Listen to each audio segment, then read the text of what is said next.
আরে এত রাত্রে রাস্তার মধ্যে দাঁড়া রয়েছেন কেন? মানুষ কিন্তু ভালো না, বাড়িতে চলে যান।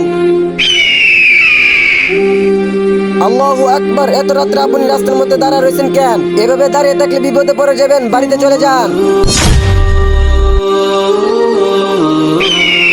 মাফ করবেন বোন।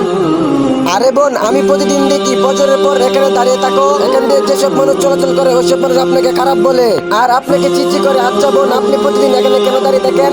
তার আগে দেখবো কে কে শয়তানকে হারিয়ে আল্লাহকে ভালোবাসো। যারা আল্লাহকে ভালোবাসো ভিডিওতে লাইক দিয়ে চ্যানেলটি সাবস্ক্রাইব করে দাও, আর যারা শয়তানকে ভালোবাসো তাদের লাইক সাবস্ক্রাইব করার দরকার নাই। ভাই, মানুষ আমাকে খারাপ বলে আমার কোনো আসে যায় না। আমার প্রতিদিন আসার কারণ হচ্ছে আমার ছোট্ট ছেলেটা প্রতিদিন ফজরের সময় নামাজ পড়তে আসে। ফজরের সময় আন্ধার হওয়ার কারণে আমার ছেলে অনেক ভয় পায়, আর আমি আমার ছেলেকে নিয়ে এখানে আসি, তাই আমি এখানে দাঁড়িয়ে থাকি। ভাই, মানুষ চাই বলুক, আল্লাহ তাআলা তো ঠিকই জানে। মাশাআল্লাহ বোন, আল্লাহ তাআলা আপনার ছেলেকে কল্যাণ দান করুক।